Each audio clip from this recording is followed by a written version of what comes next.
2012 Jaguar XF. This is the radiator and cooling fan replacement process. First, we're going to take our air ducting off. We'll pull these straight up and out.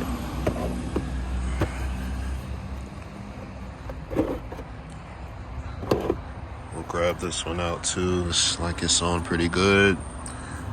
We will need to take off the air ducting as well, at least from here to here. I'm gonna leave the boxes on. It looks like I need to take the top cover off as well. 7 millimeter here, 10 millimeter there. This was a little rough getting off. Definitely gonna replace this clamp. Squeeze easily or easy, pull that out, and it kind of works itself out.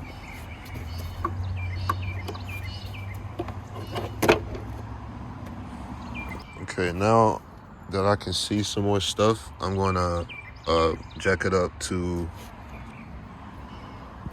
drain coolant.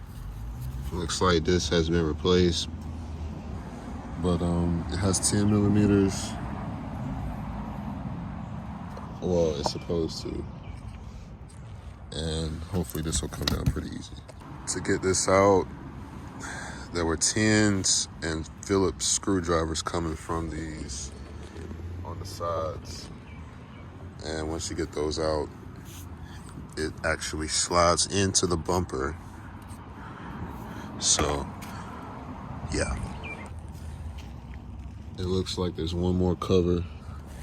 It's held on by little clips on the sides, I think. I think this is how it come off. Okay, yeah. Hitting up the drain. All right, that's our coolant drains. I'm seeing that our condenser mounts to the radiator, looks like with some 8 millimeters. There's one up there, I believe. And then up top, I'm gonna remove this bracket, more 8s.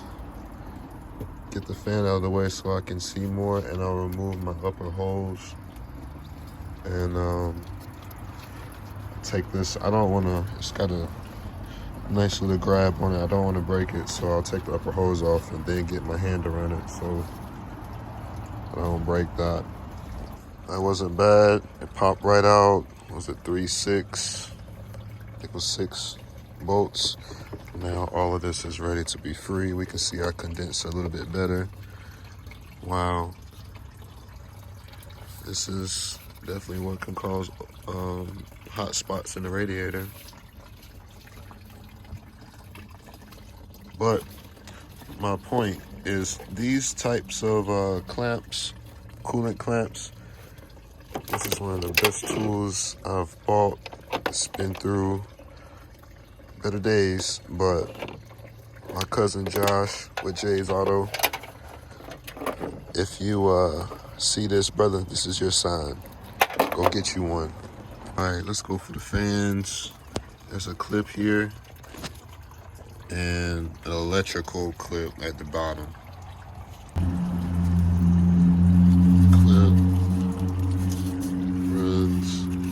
Like that.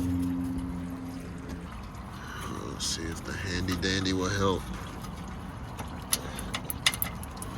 There it is. Okay, so that should be free now.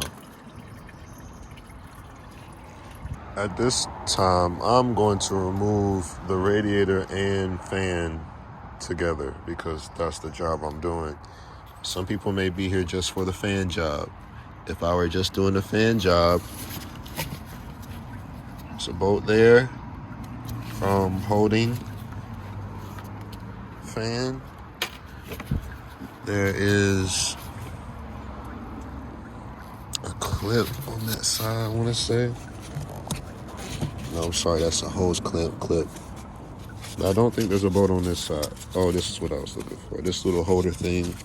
I think there's a little release I didn't record any of that, sorry. But once I take that bolt out, it should come out. What I'm going to do, since I'm doing the radiator, I'm taking these top 8mm out. Can't see that one. Sorry, this part of the video is pretty bad. I'll be taking that lower one. Let's just go taking these 8mm out so that I can remove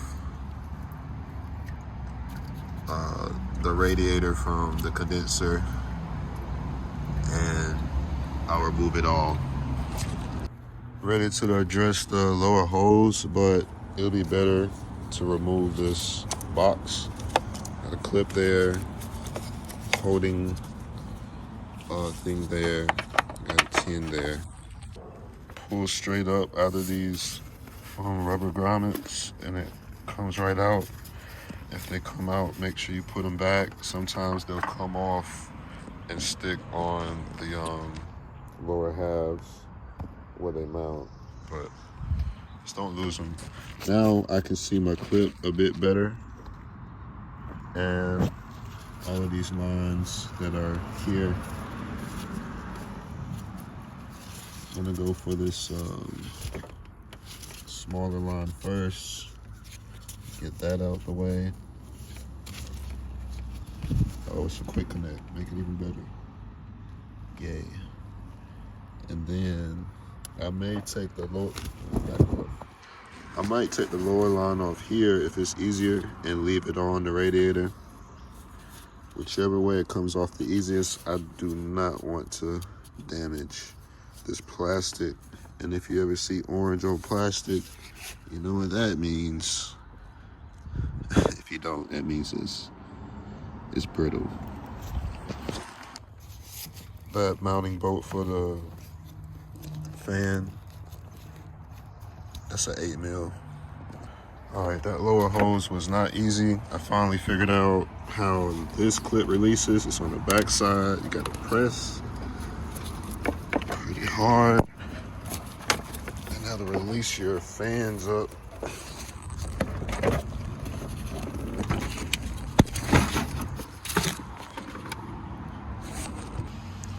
I wish I would have known to do that a little earlier. The video would have been shorter for the people needing just to know how to get the fans out, and it would have been easier to get that lower hose out. So I knew that. I'm just kind of going for it right now.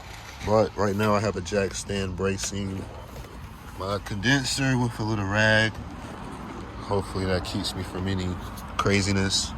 I had to push this AC line around. It was really tight, but now she's pretty much ready to come out. I just need to make sure my condenser doesn't do nothing crazy. The fan is an Amazon grab. Everything looks correct. A little bit different motor. I don't care. Let's see if the radiator's right. Okay, so this one has 2 extra quick connect lines. I'll have to get those clamped up. Good old Amazon. Really not sure if it'll make the cut for the video, but we used the plug and RTV. It looks terrible, I know. But this radiator is really $1,000 for this car, and I was able to find one for like $150 on Amazon for the guy. And he needs his car. I mean, shoot, freaking gas is $5. Diesel is $6. Money ain't growing on trees. Money that we got ain't even worth what it used to be. So I'm just trying to make this work for the both of us, man. I really don't like working like this, but I know a lot of good techs that make nothing out of something, and that's what we're trying to do. So I was checking the AC, didn't even know the freaking low port is behind the wheel. Shout out to YouTube, because I would have never figured that out. I'm still getting overheating issues. My fan isn't turning on. I tested my old fan, and it was tripping me out because the old fan is bad.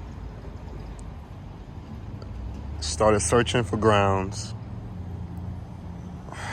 Long story short, fam. Look at this. Somebody left a devilish ground off this joint. Did you look at that? We got a fan, family. That's a fix.